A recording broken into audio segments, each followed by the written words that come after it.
Alright, so let's be real for a second. Every year, we all do the same thing. December 31st rolls around, and suddenly everyone's hyped about New Year, New Me. You see people posting about hitting the gym, eating healthy, starting new habits, and for a moment, it feels like magic. Like the clock strikes midnight, and poof, you're a brand new person.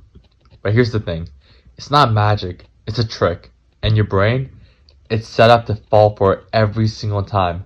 Let me explain. When you set a New Year's resolution, you're basically telling yourself, hey, starting tomorrow, I'm going to be totally different. The problem is, your brain doesn't work that way. Your brain wants easy rewards, comfort, and familiar routines.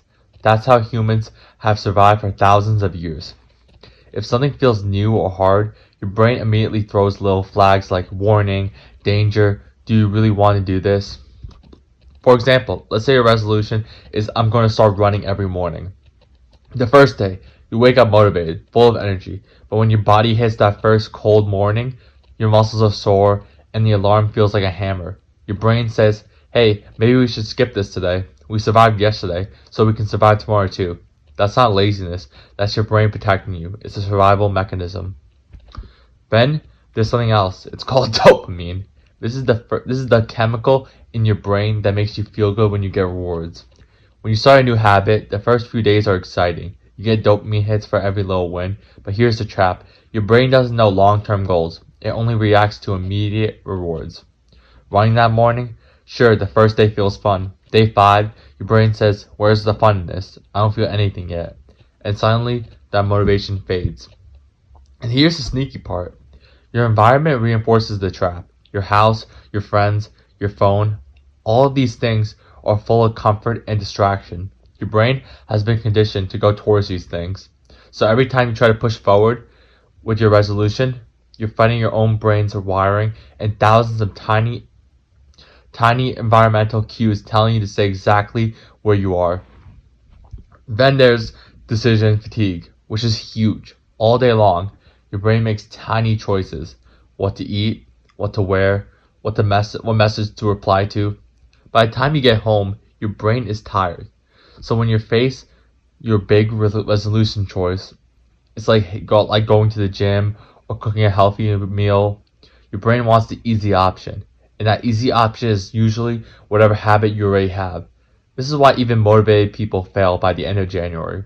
Not because they're weak, not because they don't care, but because their brain literally does not want to change all at once. Another thing people don't realize, New Year's resolutions rely on overly big goals. I'm going to lose 20 pounds this month, or I'm going to stop eating sugar completely. Huge jumps like this trigger your brain's stress signals. Cortisol starts creeping up. That's when your body says, whoa, this is too much too fast. And guess what stress does? It makes you crave comfort. So you go back to your old habits, often more aggressively than before. It's like your brain is saying, you tried to trick me. Now enjoy a little rebellion. And here's the part that really traps people. You get caught in the guilt loop. You start thinking, I already failed. Might as well just give up completely. One missed workout, one cheat meal, one skip morning. Suddenly your resolution feels useless. Dopamine is gone. Your brain wants comfort. Cortisol is up. And guilt makes you avoid trying. That's why most resolutions don't even make it past the first month. But don't get me wrong. Resolutions are not evil. They're just designed in a way that works against how humans naturally function. And when you understand that, you stop blaming yourself. You stop feeling like a failure. You see that the trap isn't your fault. It's the way your brain and environment are wired. And that's actually the good news. Because once you realize that, you stop fighting yourself and start working with how your brain actually functions. That's a secret most people never figure out. So here's the thing. If New Year's resolutions are supposed to fail, how do you beat the system? How do you make it actually work for you instead of against you? I'm not going to give some impossible, just willpower harder advice. That doesn't work. I'm going to give you some simple human ways to make it easier. Ways that actually fit your brain. Not things like, oh, let me just sit here and enjoy this pain. Like actually ways that are going to help you out. First, don't try to change everything at once. Your brain hates that. If your resolution is, I'm going to eat perfectly, work out every day, learn a new skill, and read 10 books a month, guess what? Your brain sees all of that as stress. Instead, Pick one small thing and focus on that. Just one. That's it. The smaller it feels, the less your brain resists. And the crazy part, once you stick to that one thing consistently, it actually makes it easier to layer the next big thing on later. Basically training your brain to handle change slowly. Second, make it part of your environment. Remember how I talked about cues? Your environment basically tells your brain what's normal. So if you want to exercise in the morning, leave your workout clothes on the night before. If you want to eat better, put the healthy foods where you see it first and hide the junk. Little nudges like these are invisible to your conscious mind, but your brain notices. It starts thinking, oh, this is normal. I don't have to resist as much. That's huge. Third, celebrate tiny wins. I mean, like really tiny. Did you actually walk for 5 minutes instead of sitting? Good. Did you drink a glass of water instead of soda? Good. Your brain releases dopamine for rewards. So if you give it small dopamine hits along the way, it feels like victories. You don't have to wait for the big outcome. That's exactly why most people fail. It's the small victories that keep the momentum going. Fourth, don't tie your self-worth to your resolution.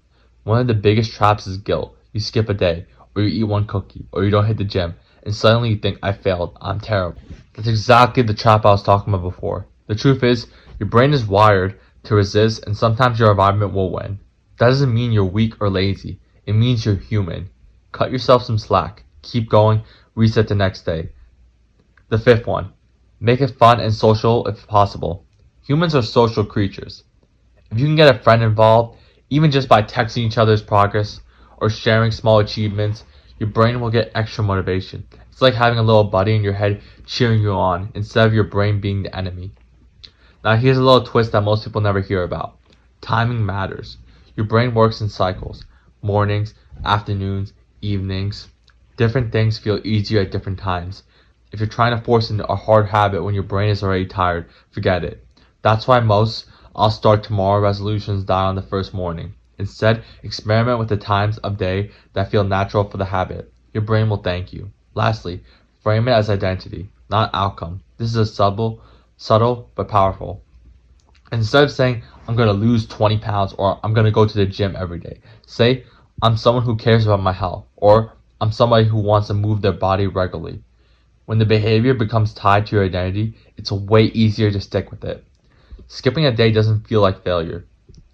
It feels like a tiny detour on the way of becoming who you already are. Here's what it all comes down to. New Year's resolutions aren't evil. They're just designed to keep you in a way that fights against how humans naturally operate. But if you start small, design your environment, celebrate wins, stop beating yourself up, get social, time it right, and tie it to your identity, you can flip the entire system. You can make the resolutions work for you instead of against you. And here's the best part. Once you get this, the holiday, the new year, the up and downs of life, they stop becoming stressful. You stop feeling trapped by the perfect start. You learn to move forward in a way that actually feels good. No guilt, no shame, just small, steady progress that adds up without forcing your brain into a battle it will always lose. So next year, when December 31st rolls around, you can actually enjoy the moment. You can set intentions that feel exciting instead of terrifying. And you can finally stop falling for the trap that makes January feel like a battlefield for your willpower. Instead, it becomes a starting line for your life, built in a way that your brain actually likes.